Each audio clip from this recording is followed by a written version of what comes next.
Assalamualaikum warahmatullahi wabarakatuh. Kembali lagi dengan saya Aringga selaku owner dari Laskar Ternak. Alhamdulillah hari ini saya akan sharing cerita ya, pengalaman saya beternak dari nol, dari dulu dimodali teman 10 juta sampai sekarang punya kandang kapasitas 500 ekor dan alhamdulillah sekarang isinya sudah ada 400 ekor. Gimana ceritanya, tips atau kiat-kiat sukses ternak kambing domba ala Laskar Ternak? Oke, ikuti ya teman-teman.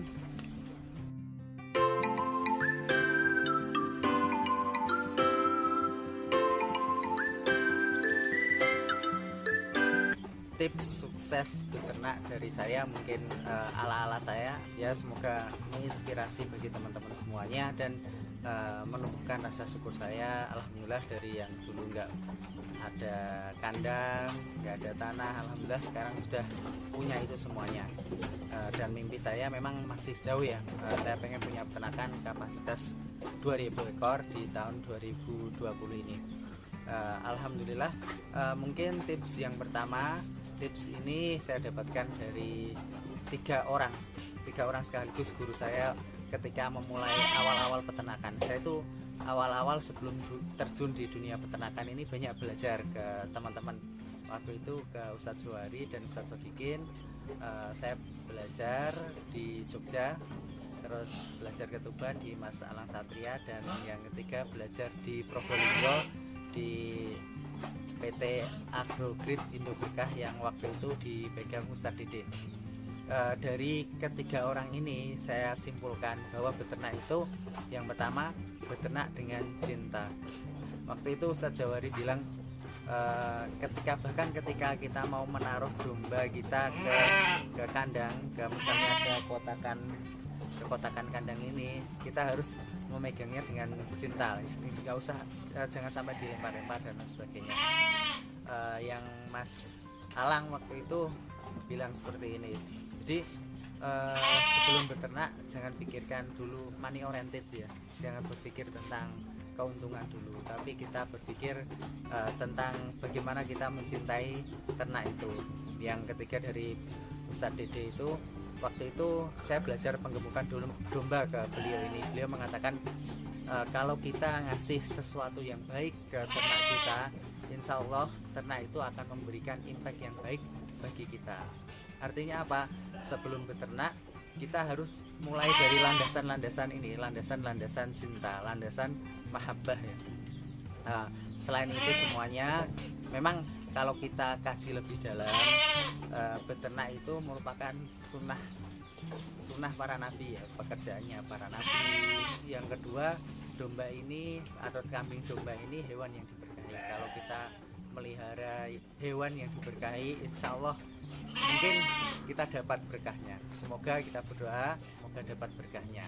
Karena niat kita niatkan pertama-tama membantu orang untuk beribadah. Beribadah apa? Beribadah kurban, beribadah akikah, beribadah apa lagi? Beribadah makan, yaitu menyediakan kambing dan domba ini sebagai kebutuhan protein hewani bagi umat muslim dan umat manusia pada umumnya. Dengan landasan cinta tadi dan dengan landasan dalam kerangka ibadah kepada Allah SWT, insya Allah itu akan mempermudah jalannya kita dalam memulai beternak. Tips yang kedua dari saya, sebelum beternak kita tentukan dulu kita mau mulai beternak dari mana, kita mau apa, kita mau fattening, breeding, trading, atau milking, atau seni. Kita tentukan dulu kita mau ambil yang mana. Ini penting ya, jadi biar nanti nggak kecampur-campur. Misalnya kita mau fattening tapi kita kasih makan kayak breeding. Ketika kita fokus pada penggemukan domba, tentu kita akan melakukan hal-hal yang terbaik bagi domba. Seperti kata Ustadz Dede tadi, kita memberikan yang terbaik pada kambing atau domba kita. Insya Allah domba-domba kita atau kambing-kambing kita akan memberikan impact yang terbaik bagi kita. Dengan seperti apa? Dengan cara memberikan pakan yang terbaik. Tentunya kalau penggemukan kita harus memberi pakan yang premium ya, pakan yang terbaik bagi ternak kita. Nah, penggemukan tersendiri itu ada berbagai macam. Kalau saya membaginya ada dua macam, yaitu penggemukan yang cepat dan penggemukan yang sedang ya.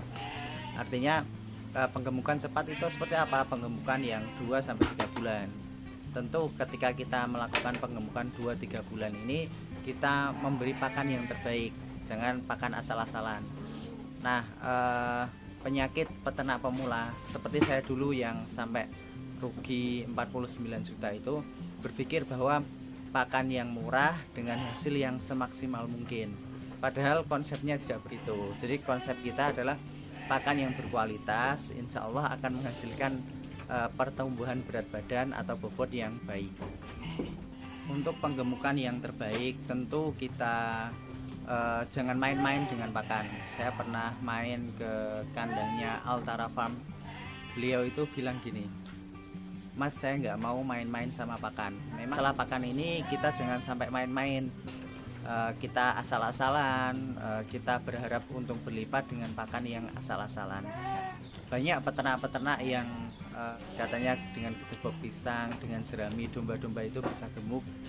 Tapi pada kenyataannya yang saya lihat teman-teman yang menggunakan konsep seperti itu banyak yang pada akhirnya rugi dan pada akhirnya tutup. Yang kita bahas tadi adalah tentang penggemukan cepat ya teman-teman, penggemukan yang 2-3-4 bulan. Tentu beda cara lagi kalau kita menggunakan penggemukan yang 6 bulan.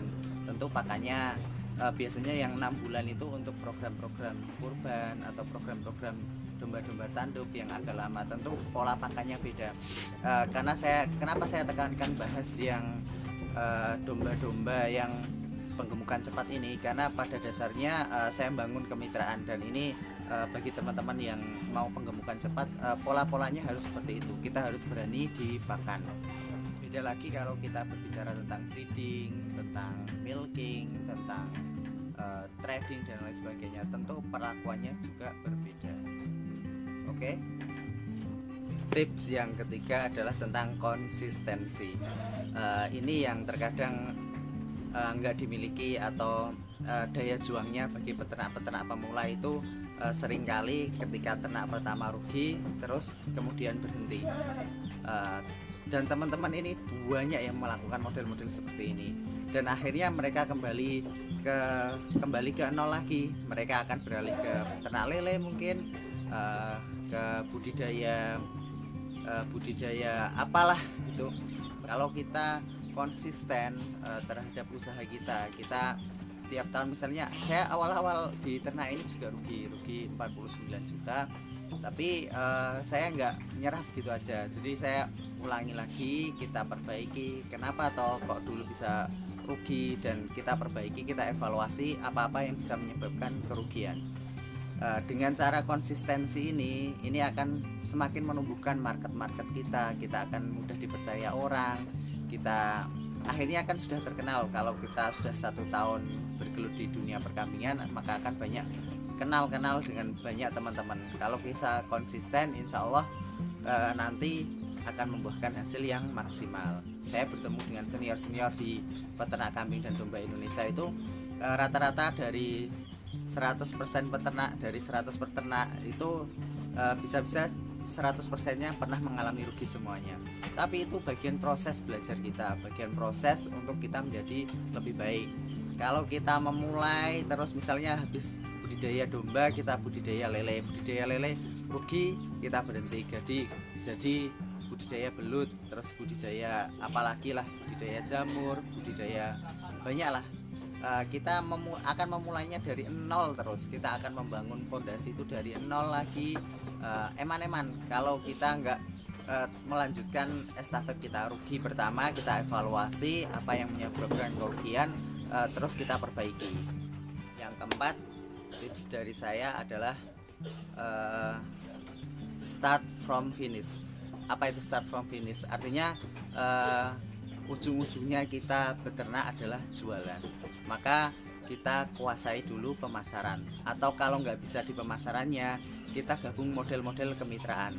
Karena di kemitraan itu biasanya yang ngasih bibit itu nantinya akan ngambil hasil panennya. Ini penting sekali ya bagi teman-teman menguasai pemasaran, karena sebanyak apapun kita produksi, kalau nggak bisa kita jual, itu akan jadi problem yang luar biasa yang nanti akan menyebabkan kerugian. Tips yang kelima yaitu terus belajar. Karena dunia ini terus berkembang, kita maka harus terus belajar. Oke ya teman-teman, sekian 5 tips dari saya, semoga bermanfaat. Semoga peternakan teman-teman dan peternakan kita semuanya bisa maju dan lebih berkembang.